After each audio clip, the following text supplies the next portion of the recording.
सफेद चीता, तीन हाथी कोई मामूली हाथी नहीं थे। तीनों भाई जादू से भरपूर थे, पर उनके इस खासियत के बारे में उन तीनों के अलावा किसी और को भनक तक नहीं थी।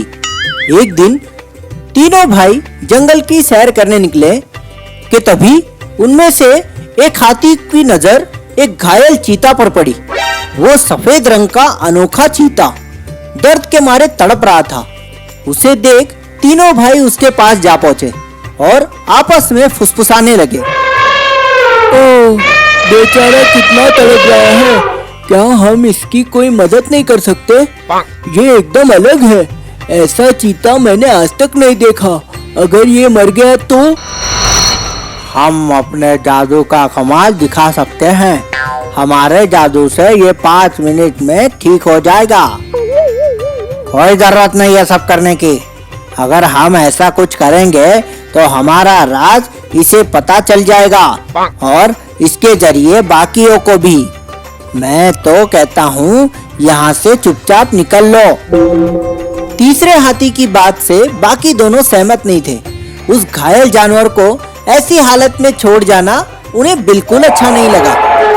तीसरे हाथी के बार बार मना करने के बाद भी उन दोनों ने अपने जादू से उसे ठीक कर दिया। चीता भी खुद को एकदम भला चंगा देखकर खुश हो गया, पर उसे अभी भी यकीन नहीं हो रहा था कि वो बिल्कुल ठीक कैसे है। वो बड़े ही हैरानी से तीनों हाथी की तरफ देखने लगा। आप तीनों को जादू आता है? हैं? ये कैसे हो सकता है? कहीं मैं मरकर ऊपर तो नहीं पहुंच गया? ये सब आखिर हो क्या रहा है?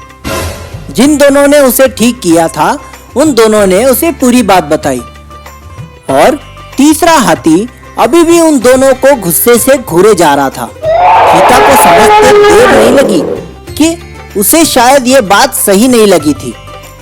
चीता खामोशी से उस नाराज हाथी के सामने जाकर खड़ा हो गया। आपकी नाराजगी मैं बखूबी समझता हूँ।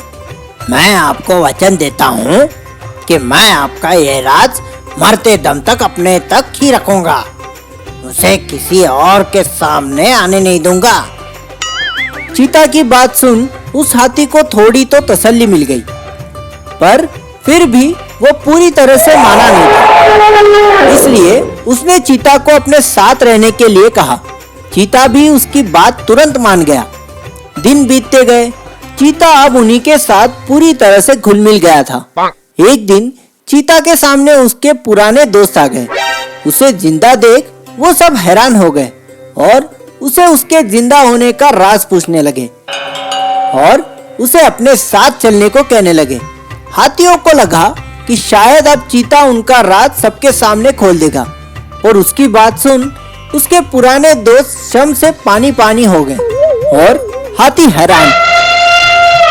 अब पूछकर क्या करोगे भाइयों? जब मुझे मदद की जरूरत थी तब तुम लोग मुझे मारता हुआ छोड़कर चले गए। मेरा नसीब अच्छा था कि ये तीनों ने आकर मुझे बचा लिया, इसलिए इसके आगे हम नहीं मिले तो अच्छा है। अब यही तीनों मेरे परिवार है। चीता ने अपना वादा अच्छे से निभाया और हाथियों ने उसके साथ। अब चारों एक साथ खुशी खुशी रहने लगे। 2 हाथियों की नेकी की वजह से उन्हें एक सच्चा दोस्त मिल गया था। तो इस कहानी से हमें ये सीख मिलती है, हमेशा नेकी का फल मीठा ही होता है दोस्तों। ऐसी ही मजेदार कहानियाँ सुनने के लिए हमारा चैनल सब्सक्राइब कीजिए और बेल आइकन दबाना मत भूलिए।